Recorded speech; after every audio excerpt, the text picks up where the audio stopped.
Hey, what's up, guys? It's Andrew Santowski giving you another prediction video, fight prediction video. This time, the boxing match between Jake Paul and Nate Diaz goes down today, Saturday, August 5th, 2023. It's going down from Dallas, Texas, American Airlines Arena, being streamed on pay-per-view through DAZN. So, we're going to give you this quick prediction. I'm not going to give you the prediction for the undercard. Don't really care. Yeah, some interest in this fight just for the fact that Diaz is he is an MMA fighter currently out of the UFC, free agent. Took this boxing match with Jake Paul, but rumored to want to re-sign with the UFC.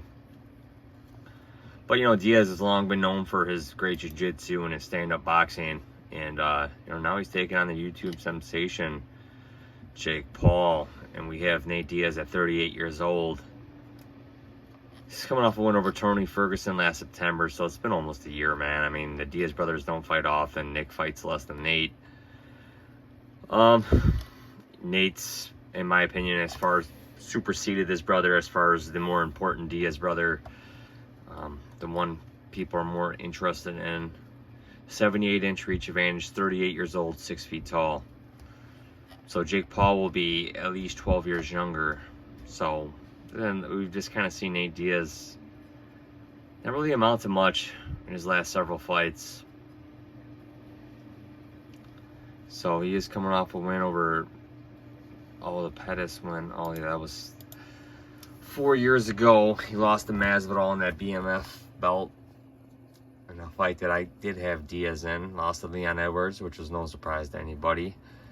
Beat Tony Ferguson in a fight that he was probably up in, but he did lose a round or two.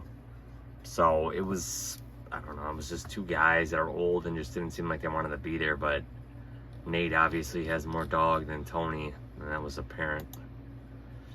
So we got Jake Paul, 26 years old, 6'1", 76-inch reach. So the reach will be identical. Age, Paul's 12 years younger.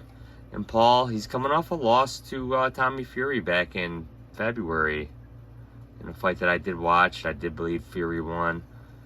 But nice wins over Anderson Silva, Woodley again, Askren, Nate Robinson.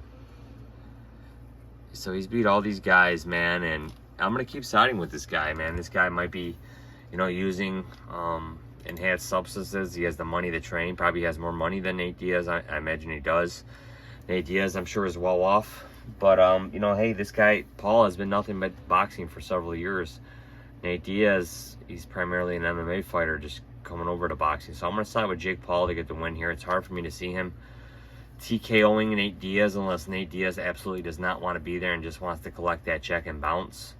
But, yeah, I mean, if Diaz does lose, you do have to think that, that is something in his legacy, man. I mean, how are you losing to an MMA boxer or to a YouTube boxer? So, but Jake Paul, I believe, has signified himself as more than just a YouTube boxer. I mean, this guy definitely does have some skill, man. And guess what? YouTube boxing sells. So I think that's a very smart approach from him and his brother. And I'm gonna side with Jake Paul to beat Nate Diaz here.